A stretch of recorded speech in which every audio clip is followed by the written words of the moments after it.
Now, if you're not into buying all that stuff to make a simple cathode light, there's two alternatives that I would recommend.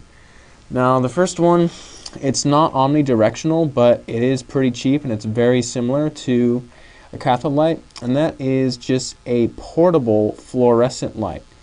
If you go on Google or Amazon and you type in portable fluorescent light, you'll come across one that looks like this. It's pretty cheap, and it works very, very well. The light is really diffused, it's bright, and it's also white, so you can illuminate your subjects and you won't have to worry about screwing up the color.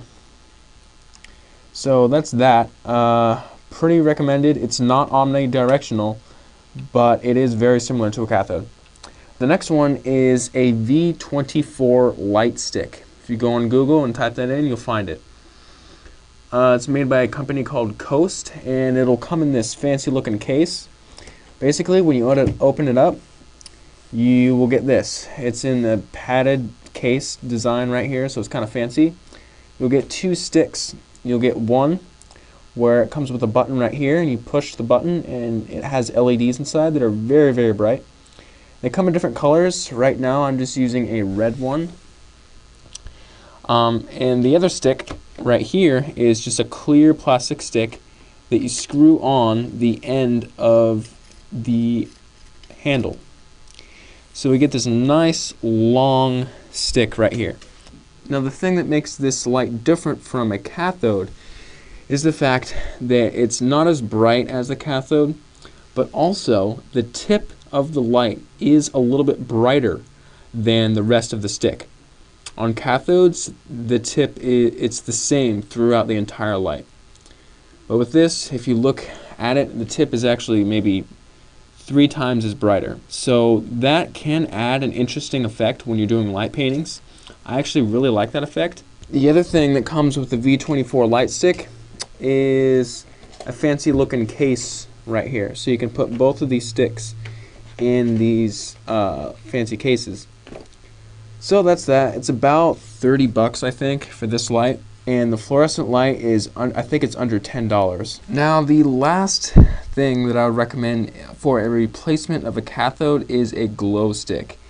The good thing about glow sticks is that you can bash them up. You can hit them, you can throw them, you can do whatever you want with them, and you're just going to end up throwing them away anyway.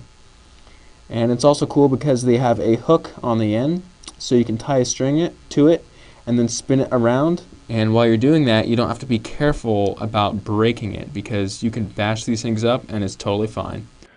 Another thing is that they are waterproof, so you don't have to worry about electronics breaking with the cathode. If you're using a glow stick, you can just dip it in water and there's nothing to worry about. Alright, just in case you're wondering how I got that color gradient across that picture, I'm going to show you how to do that right now.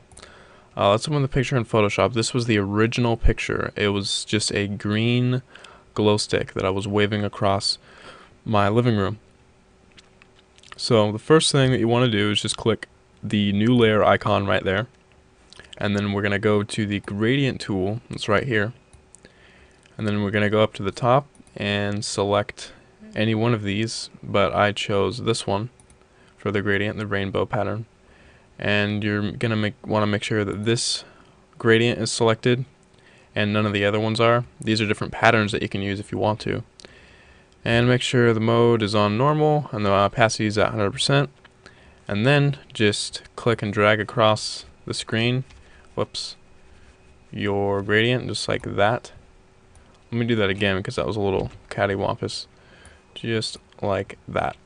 And now we are going to select the top layer and go to the blending mode and hit color. And you can also hit hue. Hue and color work in different ways, but I think I used hue on this one, and then I just kind of dimmed down the opacity a little bit. And you can also make the bottom layer black and white if you wanted to by going to image adjustments, desaturate, which is right here. So, and you would have to be on color if you wanted to do that, and that would just get a more of a pure color look to it. So that's how you add color gradients to pretty much any picture you want to. It doesn't have to be a light painting, but I thought it worked kind of well in this situation.